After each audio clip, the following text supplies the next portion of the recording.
Awesome. All right. Cheers. So we should have our wine. Colleen, you can do the cheers. Cheers. Fabulous. We were just saying the Indonesian restaurant across the road has sponsored us. Who's sponsoring your lunch today, Colleen? Well, that would be Yaya, your inspiration at home. That would be me. Personally sponsored by. I made it. That's exactly right. Exactly right. So we just wanted to say a big thank you to all of the guys that have decided to join us for our very first Smart Chicks Eat and Greet. That includes us for turning up on time. We were actually on a bus 15 minutes ago and the tour guide dropped us at our location that we're staying. We suddenly noticed, we're getting closer. We're actually really close to where we are rather than having to get to Union Square and walk back up.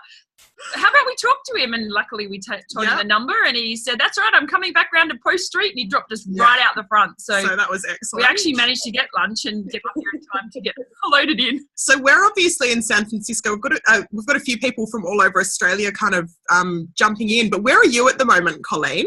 I'm in Dallas, Texas. I've just arrived here from London. Yes, because when we reconnected again a week and a half or whatever, you were leaving the next morning. Right. Yes, I've been in the UK and the Republic of Ireland since we've been there. Scotland, all over England, and then Northern Ireland and the Republic of Ireland as well. Yeah.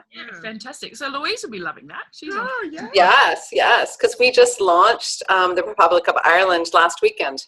Wow. So it's been very exciting. Yeah.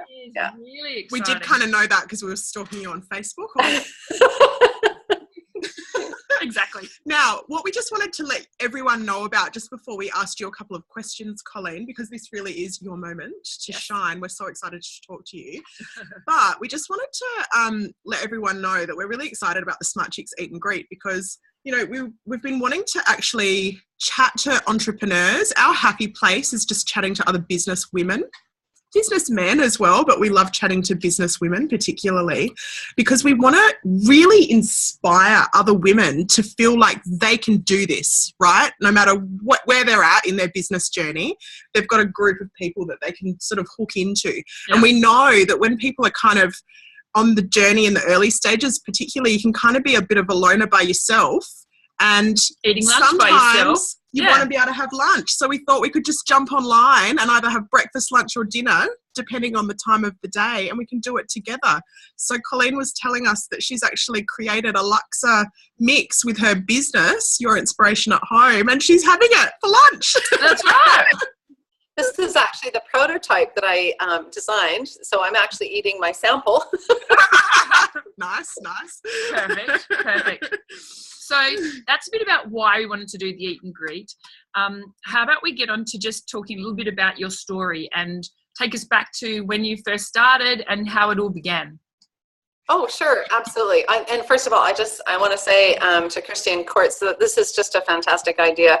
I know there's been many days where this would have been really handy in the early days of my business and my journey as well, just to connect without having to leave and, invest 5 hours by the time I go and do a lunch somewhere. And really time was of the essence. And I just wouldn't have had 5 hours to do a lot of lunches. So this is great. I love it.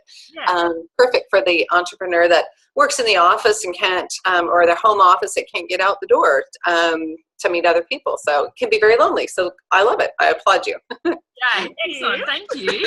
That's exciting. So where did this start? Well, I'm Canadian. Obviously, I speak a little Aussie now and then. I might say the odd word like "good day, mate" or something like that. But I've been in Australia 11 years, and but I'm Canadian. And my husband's Australian. We met in Hawaii, so that's kind of a little bit about the Australian connection. For me, this love of food and taste and all of that started a very young age. I remember the first spice that I ever tried. My parents put me on a plane when I was 4 and sent me on a little holiday by myself to my uncle and his fiancés. And she's Jewish, and I had this first taste of a spice other than baking spices, right? So, you know, I grew up in a salt and pepper family till that point, and had this amazing, and now I know what it was. It was a Canadian steak spice, probably high steak spice or something like that. But at a very young age, I still remember that that day, and it was pretty big day because I learned how to use the proper steak knife. So priorities. Yeah. And from there, at 16, we owned a grocery store growing up. And at 16, when my parents would go out for a weekend away, I would have a big party, as teenagers do. But mine would be a gourmet food party. So I would have, you know, 8 to 10 guests, and I'd go get the key for the store, and I'd go down and I'd get lobster tails and escargot, and that's the kind of parties that I would have. It was, you know, 3-4 hours of cooking and preparing, and just having a great time. So I guess fast forward, I was a national track and field athlete in Canada, and part of being a, you know, what's carded or paid athlete was eating out of certain recipe books. And that's where I really learned to eat clean and healthy at that time.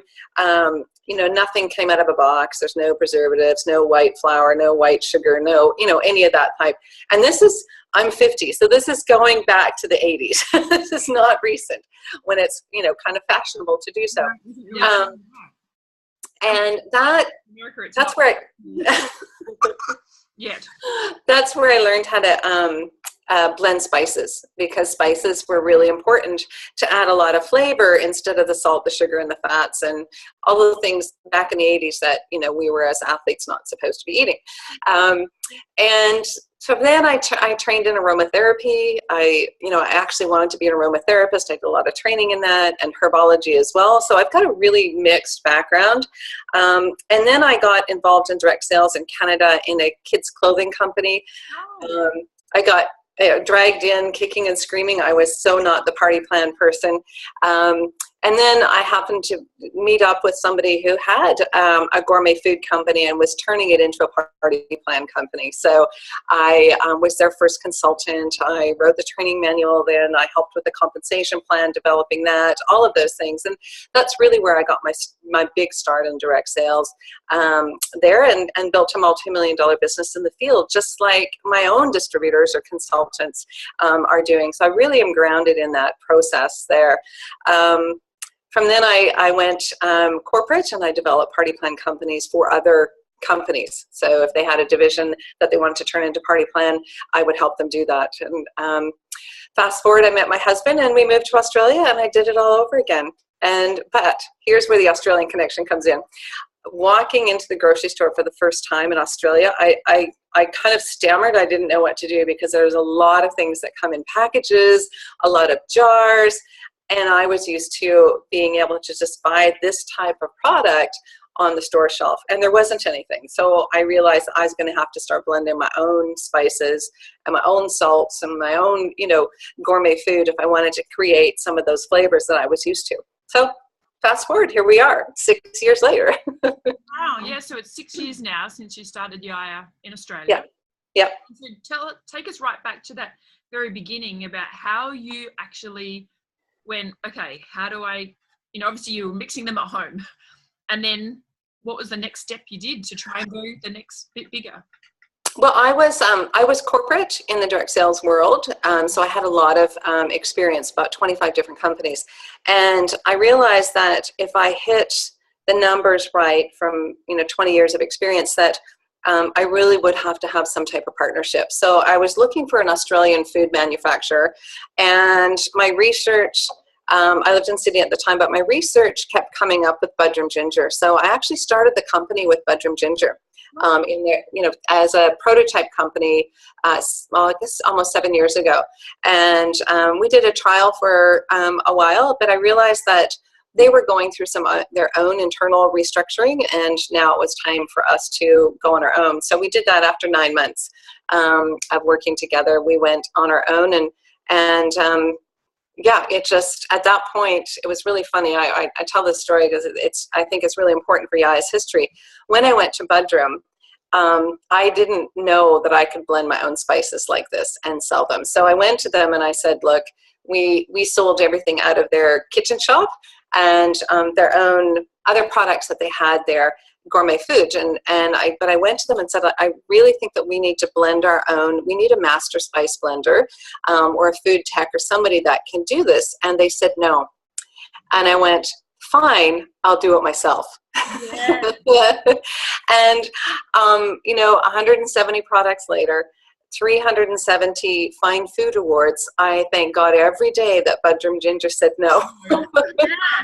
But it's a great story, isn't it? Yeah. It's a great history in business to know. And I mean, that was one that you tried and then decided you do it by yourself. Sometimes what people are doing, they do actually need a partnership to be able to do what it is. Like if it's a manufacturing process or it's a creation process, just because one place has said no, that doesn't mean it's not still a great idea what you want to do. Correct. Yes. Yeah, exactly. And, in the early days, we had somebody else do our manufacturing. The first 20 or first 10 to 15 recipes I developed, we had a contract manufacturer.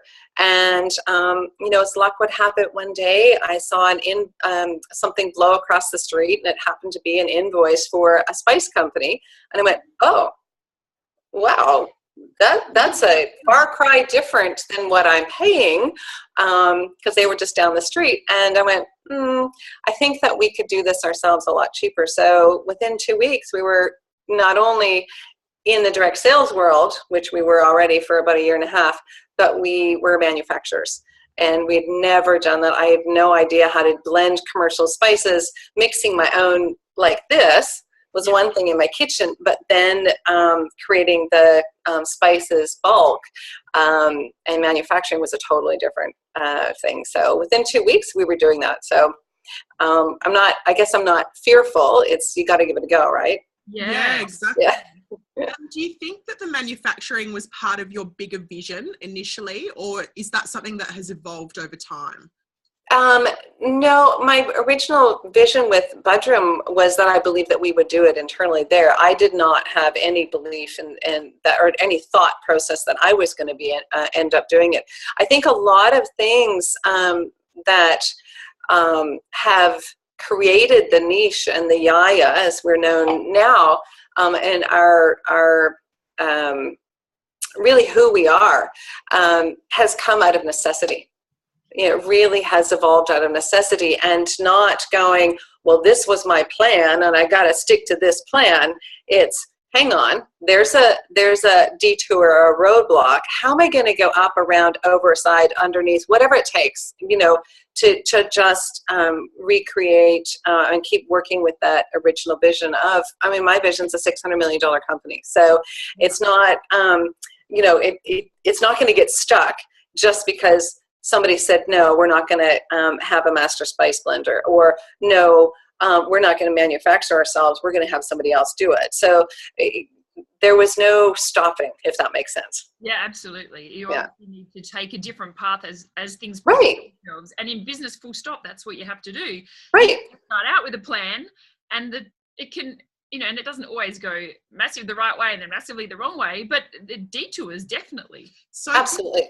This is a bit of a point as well for me, because there's been a few chit-chats in amongst the Smart Chicks Coterie recently about business plans. Now, I know that this is deviating a little bit from what we were chatting about, but when you first started, are you kind of the person that puts a business plan together and it's all, structured and systemized, versus a bit, let's just see what happens? Yeah. I did. I had a really strong business plan for this.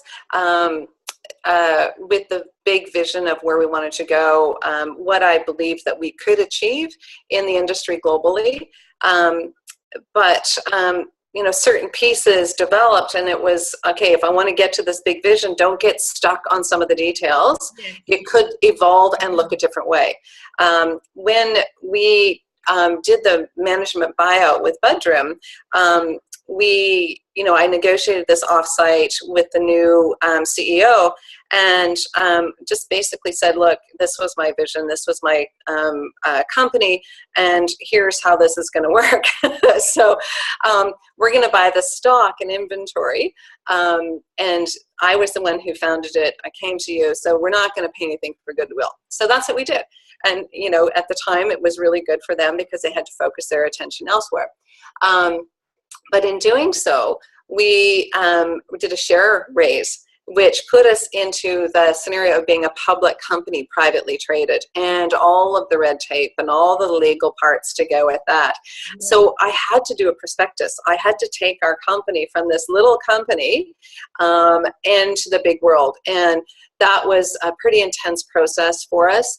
But I did have a couple of big visions on there, and part of this business plan that was really intense, but was to build a $600 million company when we're on our way. It'll be a few more years, probably another 10, but I see that we're on our way. Yeah.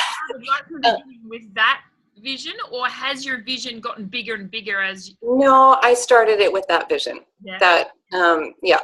And the two things that I realized by year 5 that we would have to do, obviously we would have to have an exit strategy for our shareholders. As somebody buys shares, they've got to it's got to be fluid. You've got to be able to exit that. Yeah. And part of that was, I saw two things. One, in the direct sales world, there's a lot of companies that are big conglomerates, and most people don't realize, like Tupperware owns multiple brands. They own Nutribetics, they own Beauty Control, they own a couple of other companies as well worldwide. Wow. So, most people don't realize about our industry, it's usually multiple, one company owns multiple direct sales divisions. So I thought at some point, by year 5, if we did hit the marks, we did hit the numbers on the growth projections, that we would need a business partner. So that's what I was looking to sell the company to, or to launch on the stock exchange. So that was our 5-year goal. Within 2.5 years, our growth was almost uncontrollable, and we had to, at that point, had to bring in a business partner. It was earlier than we expected, but our growth was doing amazing things. I looked at a couple other options, and one of the other investors that we had that wanted to come to the table out of Australia wanted to turn it into retail. And that was not my vision. I'm a direct sales person. I believe in this industry. It's about empowering people. And, the majority of the people in the direct sales industry are women. And that just, holds really, really true for me. My own personal vision is to empower women. So, with that, then I had to say no to this other potential business partner and look for that company. And I did find somebody in Texas. That's why we're here in Texas. So 2.5 years in, we sold the company to a Texas company. And then I'm still on for lifetime. I'm a lifer here. So, but ironically, they went on the New York Stock Exchange, and we had 9 of our consultants join us in New York to go to the floor of the New York Stock Exchange. The night before, the night before, it gets better, they told us that we would be ringing the bell. So for our company, we rang the closing bell. So I had 9 of our consultants on the balcony with me, and I was the chosen CEO out of 9 other CEOs to ring the bell. So not only did we sell to what our vision was, but we also got to ring the bell on the New York Stock Exchange, and that you would never, ever, ever guess that in a million years that would be something I would do. So it was pretty cool. Put that on a vision board. Yeah. Have that on a vision board from when you were like 25. No. There's a bell. Yeah, I've actually used a vision board. I think I'm probably 12, 15 years into using vision boards for sure. Yeah. It's a big part of my business, and it's something I teach. We have 22,000 consultants now. We just launched Ireland, so I think it's 6 countries. And every January we get together and we do vision boards online. So it's a big part of what we do. Yeah. That's good. I think most women are visual to some extent, and even if it's a vision board that you keep private, so like we've talked about the magical creation box, and that's sort of really something where you might keep it more private because you'll have your images and your pictures and you kind of put intentions there and put them into a box, so it's not necessarily out on display for everyone, but it really is about looking at what your goals are and setting things. And it is amazing the things that you come to pass where you go through every now and again and you go, wow, okay, man, that's already happened, and you take it out. So what are some examples of things that you've put on your vision board historically that have come true? It's crazy. It's crazy. One time I cut out a picture of England. I hadn't been to England. This is going back, oh my gosh, probably it's got to be 15 years ago. So yeah, it's been a long time that I've been doing vision boards. And I cut out this picture of England. And I also, on the same vision board, and it was a park that I cut out a picture of and stuck on. And at the same time, I realized, you know, in my life, I'm a fairly go-getter, you know, type D personality, go, right? Or type A personality, D is in disc. You know, if you do the disc triangle, D, A personality. Yeah.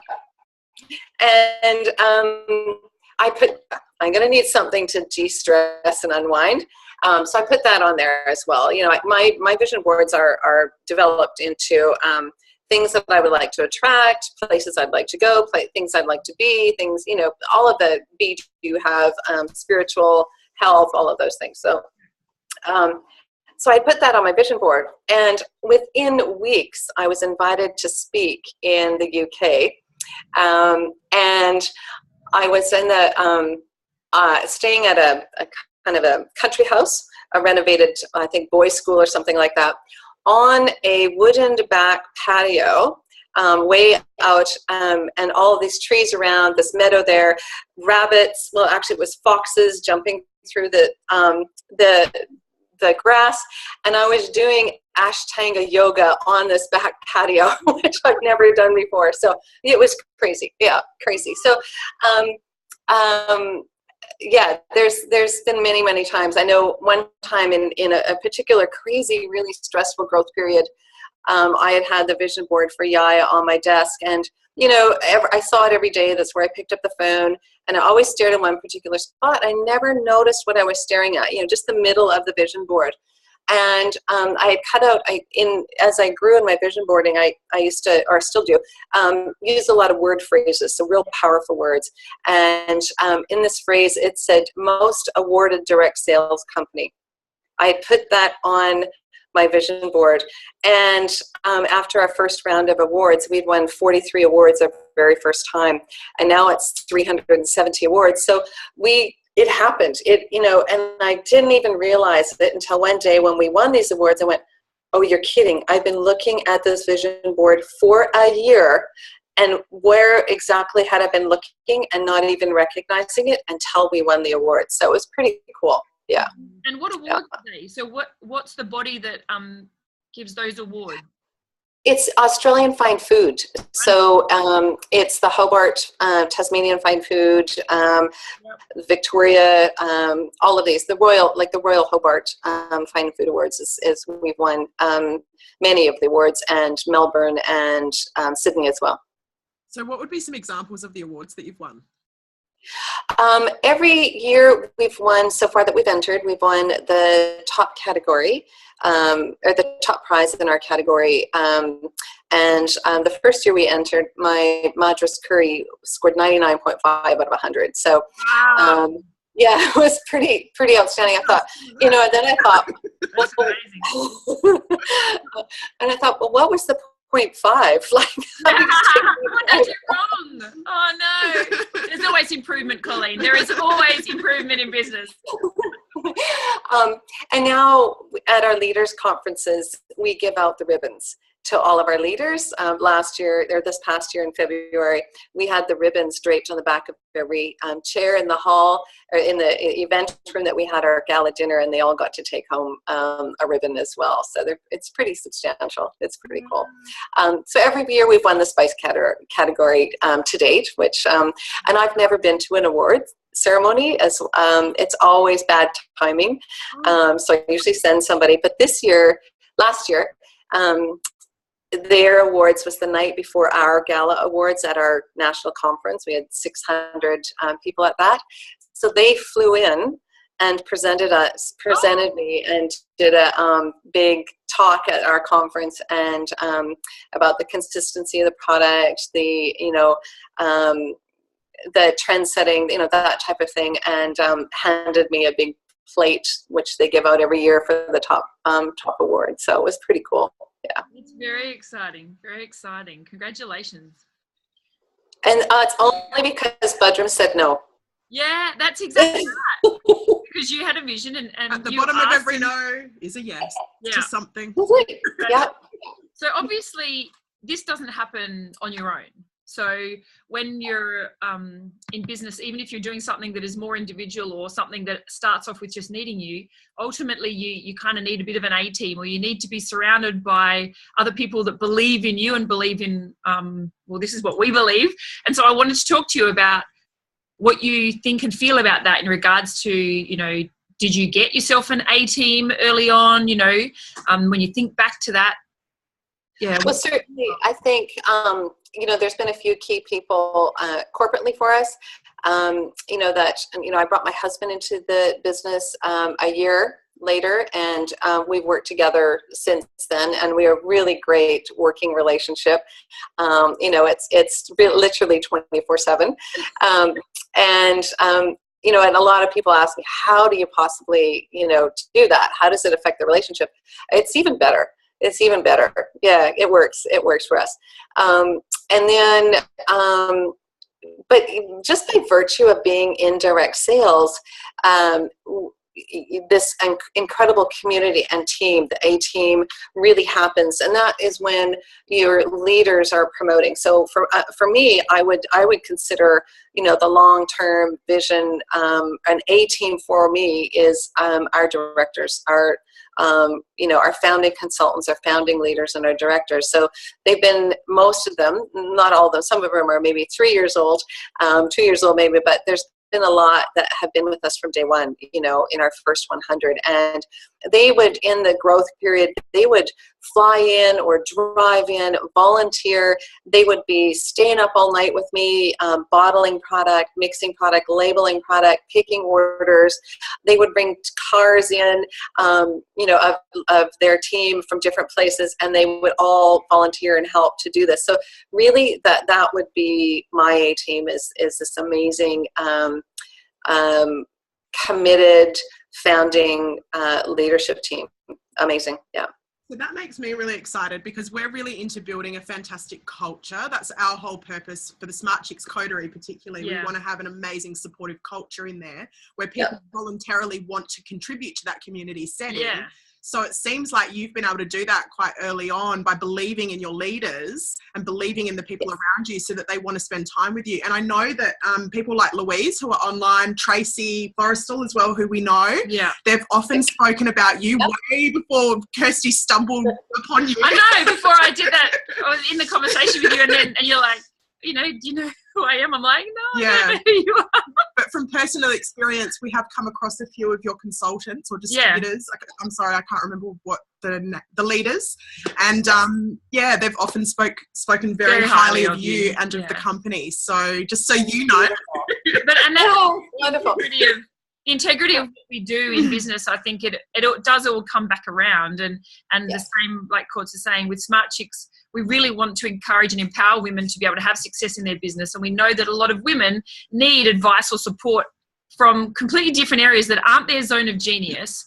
And so by creating something that they can, you know, feel enabled and empowered to be able to source what they need, so they can focus on the areas that are best going to serve them, rather than spending. And that's probably something good for you also early days to reflect on, because in the beginning you're not necessarily making a lot of money in business, and so like you say, with the people that drove and they helped, and they were helping you when you were really still getting it off the ground.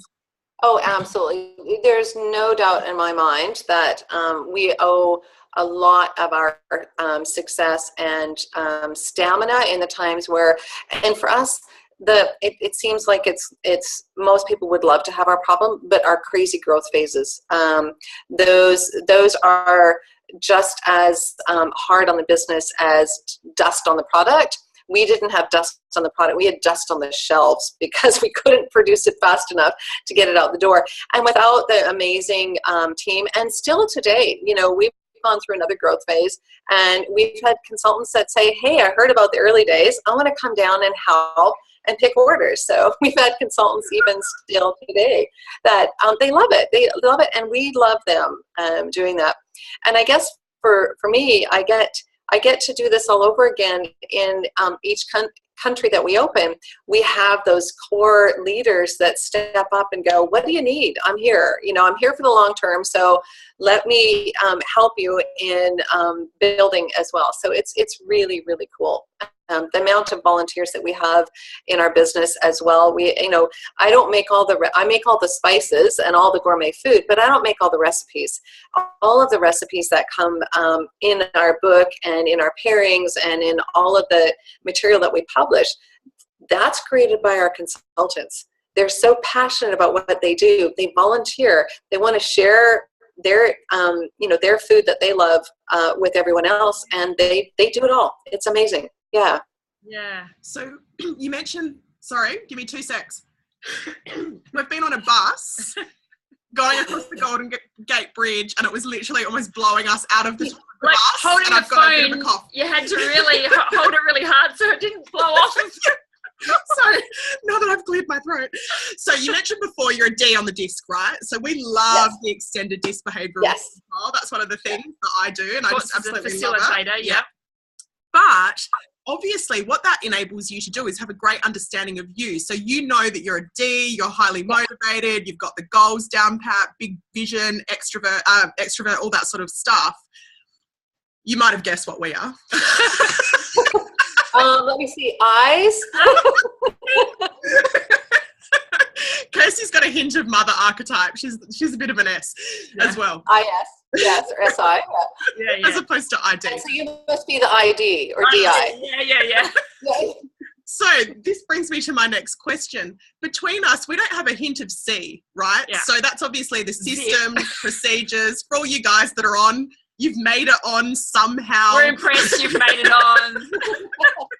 They've somehow followed the procedure that Kirsty set up after asking me to do it, and I laughed at her and said, I love the way you think I know how to make a MailChimp automated email system. That's hilarious. I'm like, that's all right, I'll use Typeform and we'll work it out later. So anyway, what we've really discovered personally is what our areas of development are. Our very early stages of business, which are obviously the systems. So for you, when you're actually looking at your team right at the very beginning, did you kind of look at your own strengths and go, okay, well, this is what I can definitely bring to the table, and really think about, yes, you've got your A team now that the company is established and you've got your leaders, but just from the back end, actually saying, okay, what can I not do very effectively and who do I need to outsource that to? Because you can spend a lot of time on the things you don't do very well, and that is not the most efficient way or place to be spending your time. Yeah. Right. Well, I'm very fortunate that my husband is a CS and I'm a DI. That's fine. No wonder it fits together so well. That worked.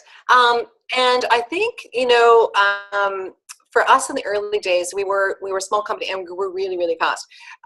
So I tend to hire, at that point in the business, I hired people who I could work with work with that were grounded in the same things, and not necessarily had the skill set, because in the early days, we were a small company. We didn't, our skill set that we didn't know what skill set, honestly, that we needed. And then we grew, and unfortunately we did outgrow skill set along the way. So that is probably a big lesson for people, is to know when you're on this type of rapid growth, and we were a $20+ million company last year, that you're not always going to have the same people in the roles that they initially came in on, because when we started the company, our first year we did $500,000, our second year we did almost $2 million, and so this has been a crazy growth period. The people we hired initially weren't going to take us to the 20-some million,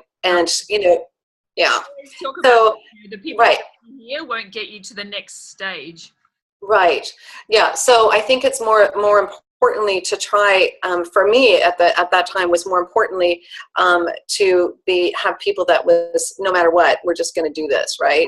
So that was the grounding. Certainly moving forward in being part of the JR networks that we sold to, there were skill sets that we had to get into the company, some very, very high level analytic systems, operations, accounting, all of those things that we just didn't. And that's why when we look at my original business plan was by year 5, we needed to bring that in at a much higher level. And, you know, it's all worked out very well. Yeah. Yeah. Yeah, that's great. But so the skill set of our leaders is a different skill set than corporate, for sure. They need to be the people person. They need their own systems and as well. So they need to, but we provide some of those things for them. I guess just the entrepreneur and vision spirit is really what connects and carries them. Yeah. And a lot of the people, especially I guess within the direct sales industry, a lot of the people that are excited and sort of see a bit of vision aren't coming from typically an entrepreneurial background or even a business background or anything like that. But they, you know, they're passionate. Often they're mums that are looking to rejoin the workplace. And so I'm just thinking, what sort of things or what do you say to try and help uplift them and empower them to believe that they can do whatever they want to do? You know, it is really the culture of direct sales is about, as I use the word, empower and support, and help them create or tap into, maybe that's the word, a belief in themselves that they can achieve whatever level of goal that they want to achieve, whether it's, you know, making an extra $500 a month to, we have some of our leaders that are doing $10,000 to $20,000 a month income. So, you know, it's just working with them on their core belief systems and passion about. Everyone's got their individual goals. So I can't just say passion about sharing food because that's not everyone's goal.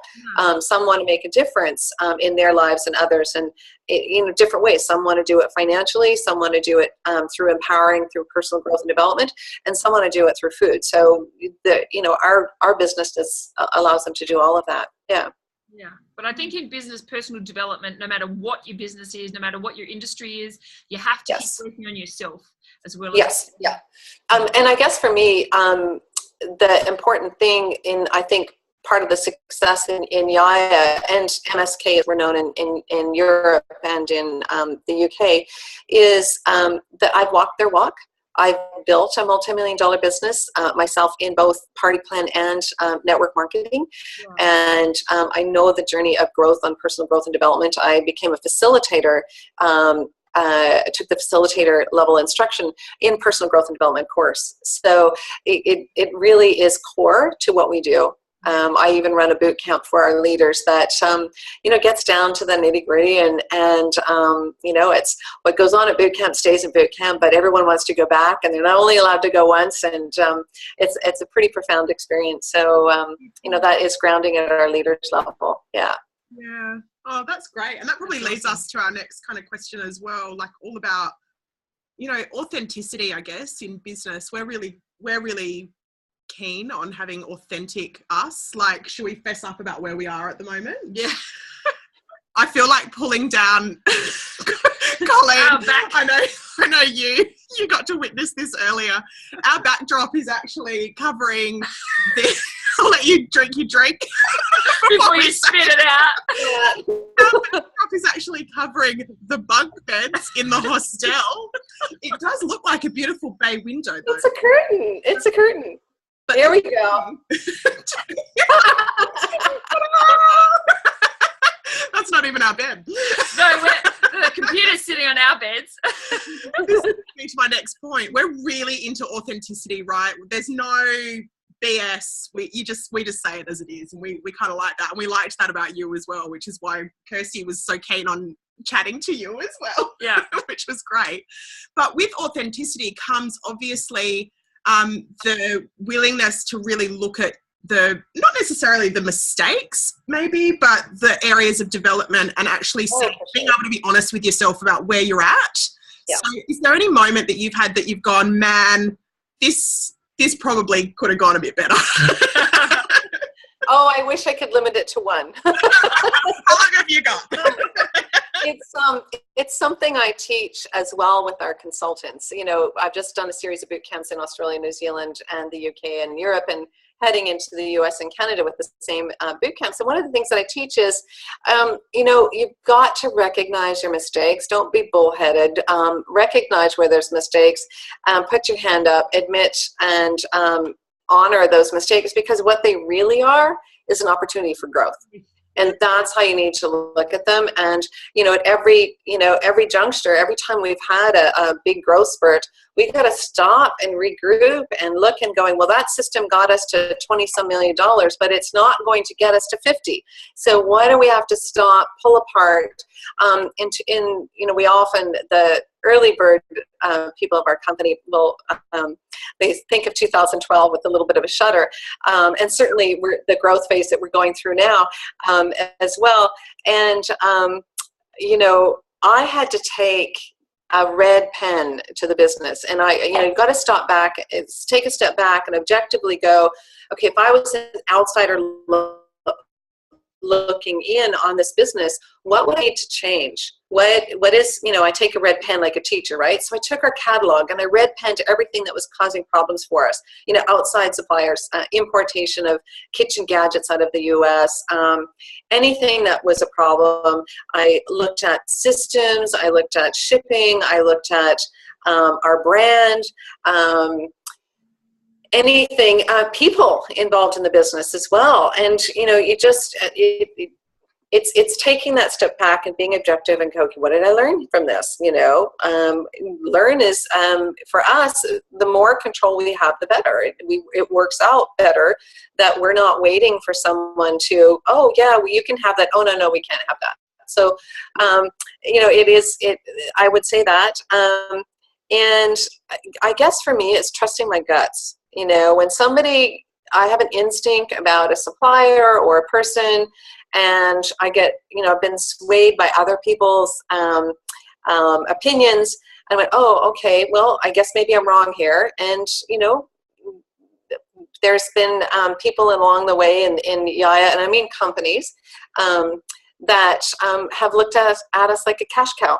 They're like, oh, you're growing really great, you know, we'll be your supplier. And then, you know, every couple of months there's a increase in price, and, you know, on and on. And, oh yeah, we know what you're charging retail, so we have to increase our price. I'm like, that's not how distribution works. No, that's exactly right. So yeah, I think, you know, I would say my biggest frustration and mistake is allowing those people in there. And I wouldn't say that's my biggest mistake. That's one of the mistakes. Yeah. And I suppose another one is not hiring the expertise early enough in the business. You know, it's that balance between, can I afford them? And then hindsight, oh my gosh, I couldn't afford, you know, hindsight would be, that I should have paid more for the expertise in the early days, for sure. To do it. So on that, that's kind of what we were hinting at earlier as well, in that, what did you kind of think in the beginning? Oh, I'll just get by, you know, like how we just get by with our automations that don't ever work. Yeah, because it is a lot of flow.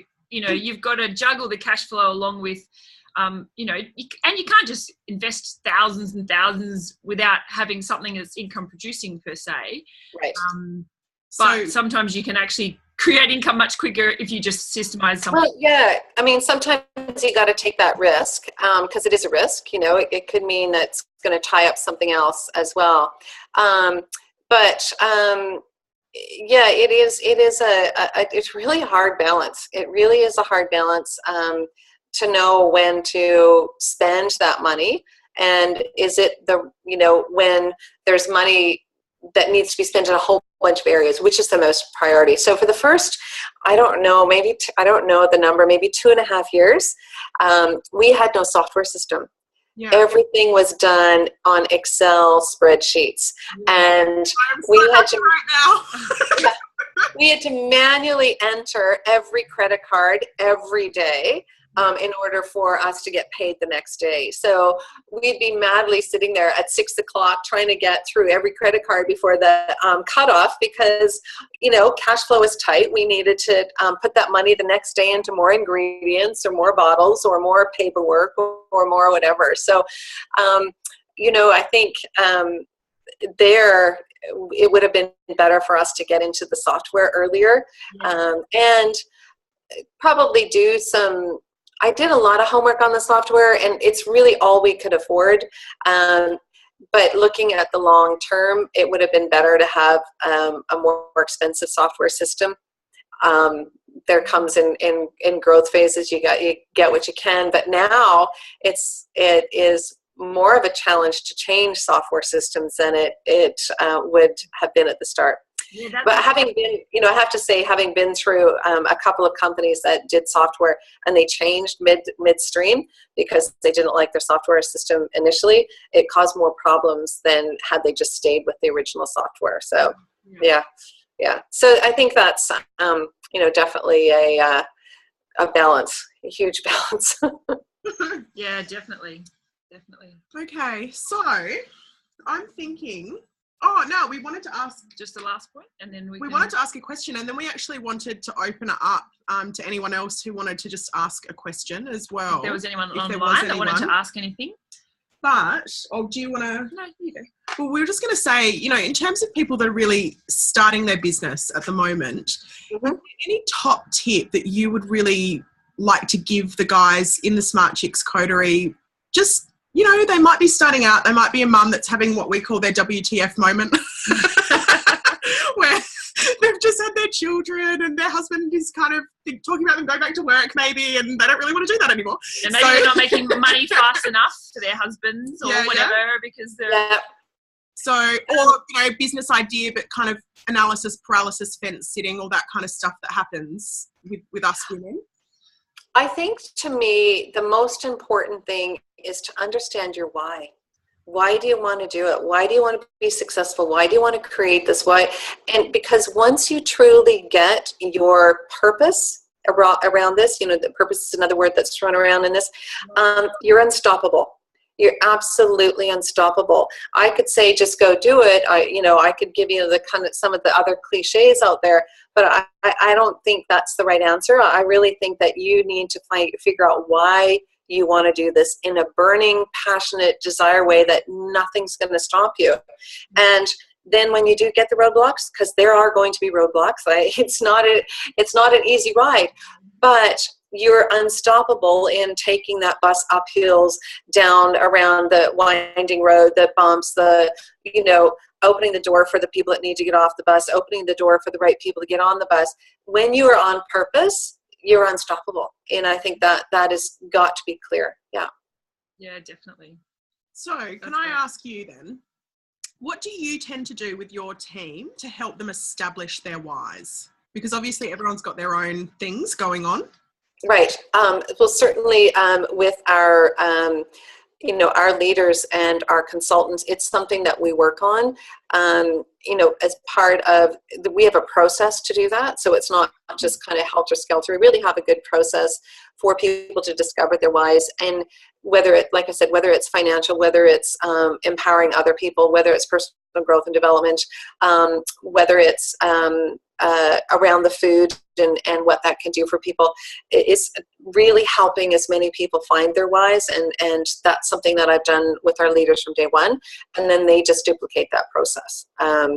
Yeah, that's good. I mean, Simon Sinek says it best with starting with why in his book, and there's the TED Talk for anyone that hasn't watched that yet. It's just, my husband came home a couple of weeks ago and they watched it at work because I had a personal development day or whatever, and he was saying to me, guess what we talked about today? And when he said about the why, and he knew I would love it because he knew it'd be something that would be right up my alley. And I'm like, oh yeah, Simon Sinek, did you have a video at all? He's like, yeah, and he drew circles. I'm like, yeah, that's it. So it was good.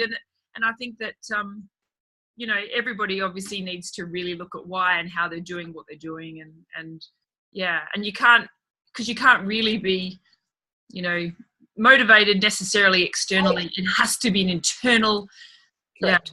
motivation. Absolutely. Well, and some people are motivated by recognition as well. So, there's just so many different, you can't pinpoint it to everyone. Not everyone's recognized by, motivated by financial, and so there's, some people are motivated just to say, I told you so, to the people who are naysayers in their life. I mean, the whys are so widespread that you really have to have a system in order to, for us, when we have 22,000 people, we've got to have a system in helping you create a space, comfortable, safe place for them to be able to create and find and dig deep into why they want to be successful in the business. Yeah, totally agree with that. Right.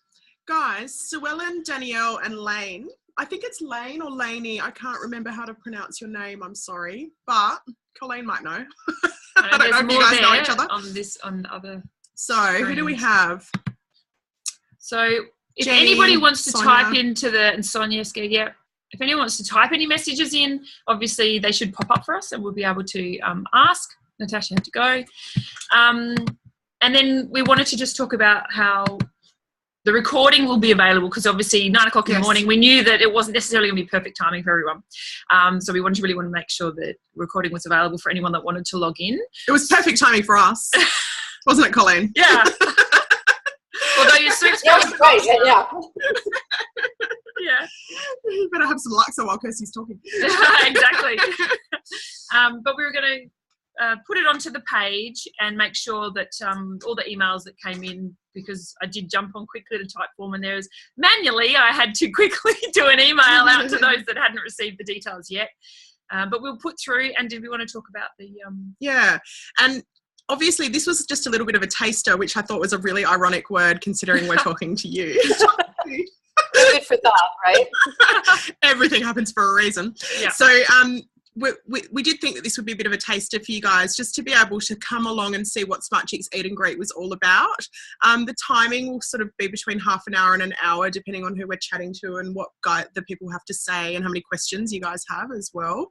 And for any of you who haven't yet got on to the email list, you're welcome to just head over to the Smart Chicks business page, and the pinned post actually has the Zoom or the Typeform link where you can just still register your email address. Yep. And if you still want to have the recording, we'll still send it out to you. Yeah. So we did actually have a bit of a Smart Chicks membership up for grabs for the guys to go into the draw to actually win one of those. Yay. So head on over and put your email address in. You can stay in the loop about what we're doing. Yep. And in the meantime, we've got some questions coming through, which is fantastic. Okay, so Louise has said that she's here and she's hoping to get to the boot camp in June. Natasha said, thanks guys, she had to go, but she was super inspired by everything that you had to say, Colleen. And Sue Ellen's asked, what's the funniest thing that's happened in business? It wasn't funny at the time, but it's funny now. Oh my gosh. Story, right? Yeah, that's a hard one.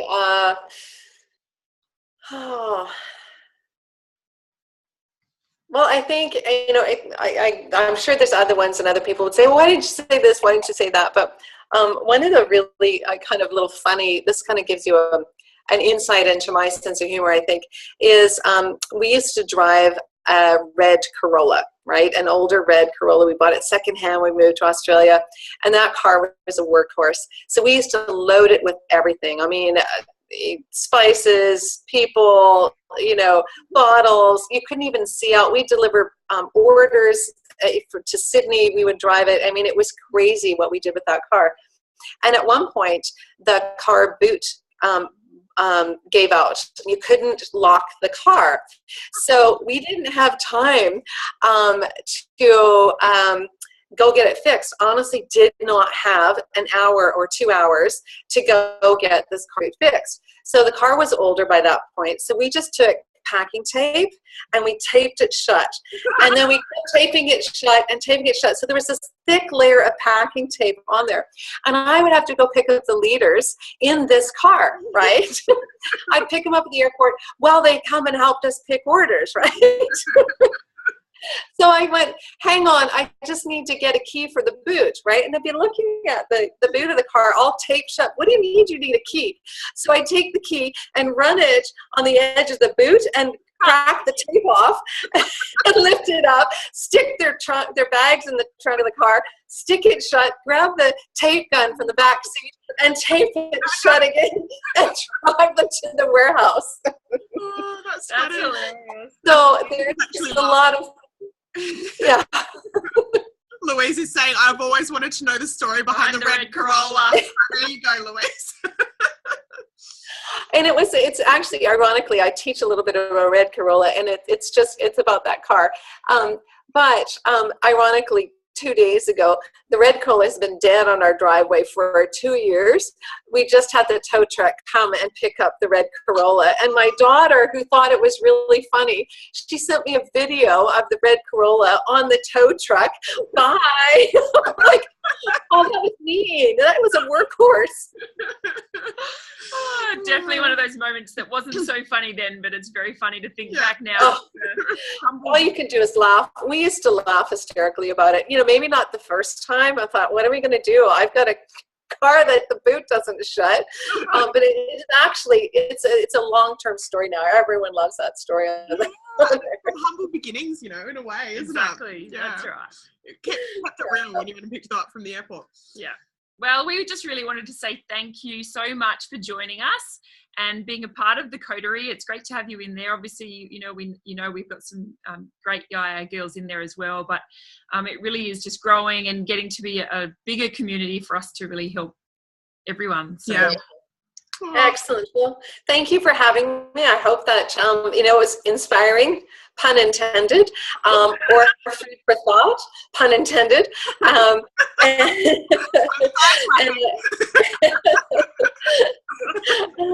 So, I hope that whets people's appetite for more inspiration down the road. And we'll Alexa soon. Hold on, she might have a few. Well, have a great rest of your trip and enjoy some fine drops from Napa Valley. We'll heading off tomorrow, can't wait. All right, we're going to stop the recording. So thank you so much, guys, for jumping on. And Danielle has just said thank you so much with a capital S and a capital O. Thanks, Danielle. Thank you for having me. All right.